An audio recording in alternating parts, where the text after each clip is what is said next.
La décrire. Elle prend l'âme et elle revient. Alors, on tue le deuxième, un autre houri qui vient, prend l'âme et revient. Troisième, quatrième, cinquième, sixième, septième, huitième, neuvième. 9 étaient exécutés et c'est le tour du dixième. On a appelé son nom, il voit le ciel qui s'ouvre et un houri qui sort. Et puis un ami du roi qui dit arrêtez de tuer pas celui-là, laissez-le. Et le houri est revenu. Alors elle a commencé à pleurer. Elle a commencé à pleurer et il tournait autour de Kaaba et dit oh mon Dieu, pourquoi pas moi? Oh mon Dieu, pourquoi pas moi? Et un homme lui dit mais qu'est-ce que tu dis? On ne dit pas ça à Tawar. On dit subhanallah, etc. Il dit mais il lui a raconté l'histoire. Il dit j'ai vu le houri qui est venu prendre mon âme et puis il est revenu. Je n'ai jamais vu une femme comme celle-là. Et pourquoi j'ai la malchance de ne pas être tuée, etc. Et cette femme qui fait pleurer cet homme, qui veut tellement mourir pour aller à cette femme, la femme de ce monde si bas sera meilleure qu'elle. Parce que cette femme, elle est créée comme ça. Elle n'a jamais fait la prière, elle n'a jamais jeûné, elle n'a jamais résisté aux tentations, elle n'a jamais, etc., etc. Mais la femme de ce monde, elle a résisté, elle a bossé, et elle sera la meilleure que ses houri, et elle sera la reine suprême. Bien sûr, le comportement sera meilleur, le visage sera meilleur, la forme, et tout sera meilleur. Un homme, un chef, il parle du paradis comme ça, et il parle de houri, et puis il dit votre femme sera votre femme là-bas, votre femme ici sera votre femme là-bas, et un homme dit oh, ils me suivent jusqu'à là-bas. J'en ai marre, je ne veux pas qu'elle me suive. Eh bien non, ne t'en fais pas, elle sera meilleure. La sœur musulmane est plus belle, voilà. La sœur musulmane est plus belle que les houri.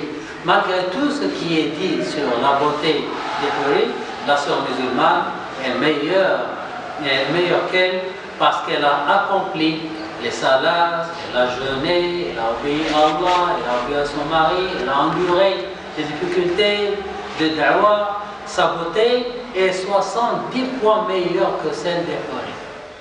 70 fois meilleure que celle des houri. Elle sera plus belle que les houri et son comportement est plus encore parfait. Le miroir des habitants du paradis. Ikrima a dit l'homme du paradis regarde son visage dans le visage de sa femme. Et elle regarde son visage dans le sien. Il regarde son visage dans le cou de sa femme. Et elle regarde son visage dans le sien.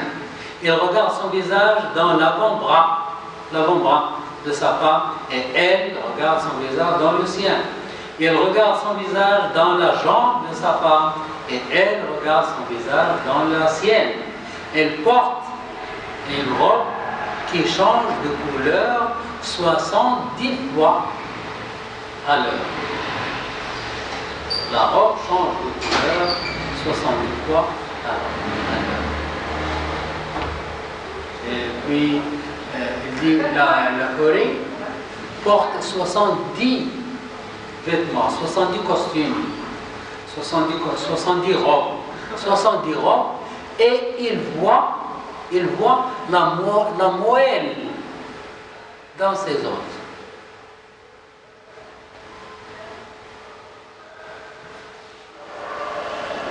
Des visites au paradis.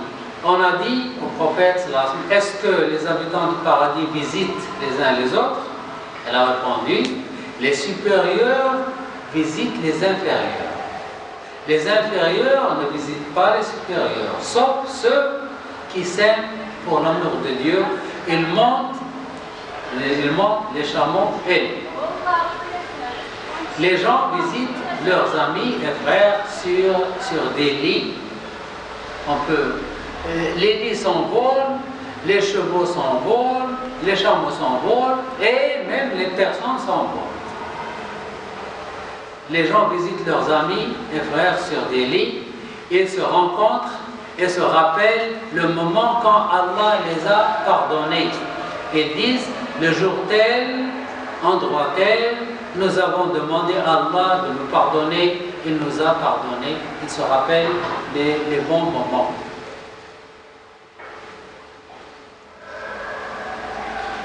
Les matières du paradis.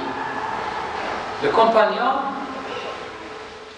ont dit, parle-nous, les sahaba ont dit, parle-nous du paradis. Il a dit, une brique en or, une brique en argent.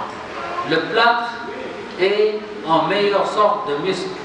Les pierres en perles et rubis. La terre est en safran. Celui qui y entre ne sera jamais malheureux.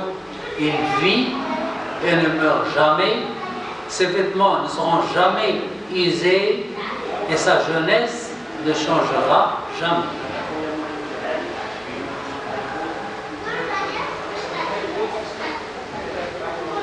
La lumière du paradis. Au paradis, il n'y a ni soleil, ni lune, ni étoile. On a dit à Ibn Abbas, comment est la terre du paradis? Elle a dit, un marbre blanc, comme s'il était un miroir. Et il dit, est-ce que vous voyez le temps juste avant le lever du soleil? Telle est sa lumière, mais il n'y a ni soleil ni lune. Le prophète sallallahu alayhi wa sallam a parlé du temps qu'il fait, le temps qu'il fait au paradis. Il a dit c'est comme un jour de printemps, un jour qui n'est pas chaud, qui n'est pas froid. Il n'est pas chaud, il n'est pas froid, et il est frais, rafraîchissant. C'est comme le temps entre le fajr et avant le lever du soleil. C'est ça le temps qu'il fait au paradis. Et il l'appelle Hajj Sej. Le temps qu'il fait Hajj Sej. Il a donné ce nom Hajj Sej, c'est-à-dire il est frais, rafraîchissant.